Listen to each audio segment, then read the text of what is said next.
Well, in Privacy Watch, Facebook now admits that it gave some companies special access to user records well past the 2015 date that the company claims that it stopped sharing information. Well, this comes after a week of Facebook scandals that include a bug that changed the privacy settings of 14 million users and a Chinese partnership that was flagged by U.S. intelligence. The Wall Street Journal reported that the companies with access included Royal Bank of Canada and Nissan.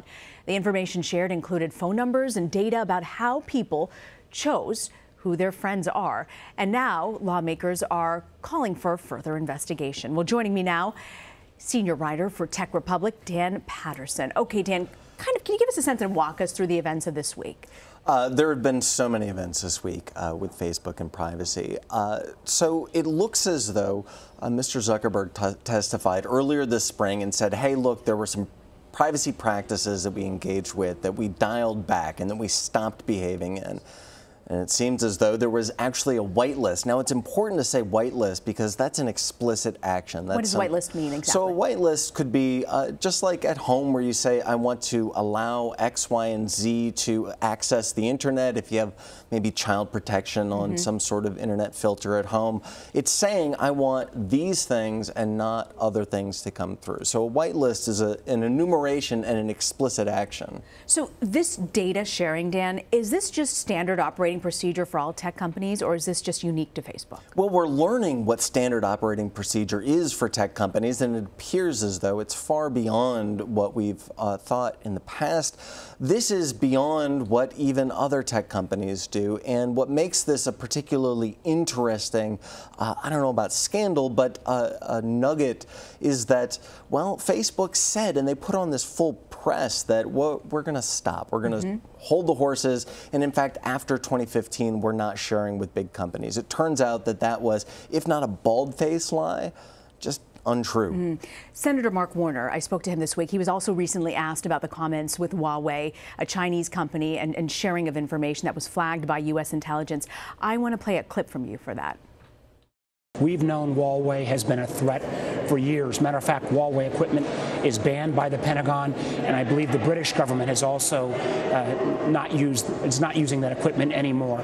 So the notion that Facebook entered into a partnership that they didn't reveal to us when they testified before Congress, or for that matter, testified before the Europeans, raises real concerns. I think that Facebook should have been aware of this potential security threat, should have not had this partnership.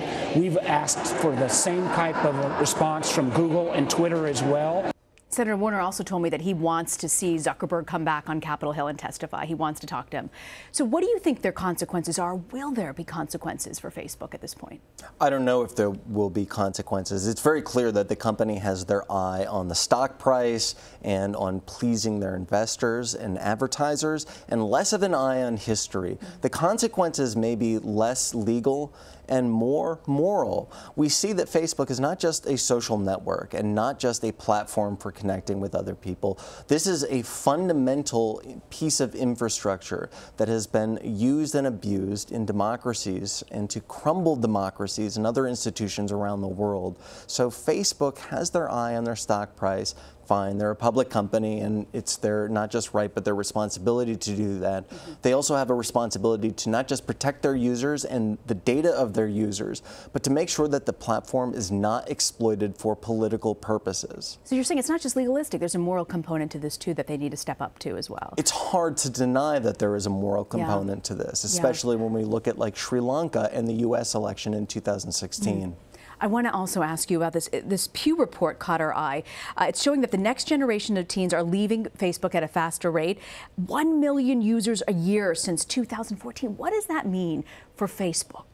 Well, let's not forget that Facebook has a white-hot social network that they own. It's called Instagram. They also purchased WhatsApp for $19.5 billion. This was the largest acquisition of a technology company in history. WhatsApp is also critical infrastructure for communication across borders. So they're diversifying. They've got other avenues is what you're trying to say. They also own Oculus, the VR company. So yeah, exactly. Facebook is diversified. They're smart, and they understand that although the core platform may face threats threats, just like MySpace did before them. They have other tentacles that reach into other components of our life. Other tentacles. Big tech's not leaving us anytime soon, huh, Dan? Not a bit. Dan Patterson, grateful you can join us. Dan, thank you.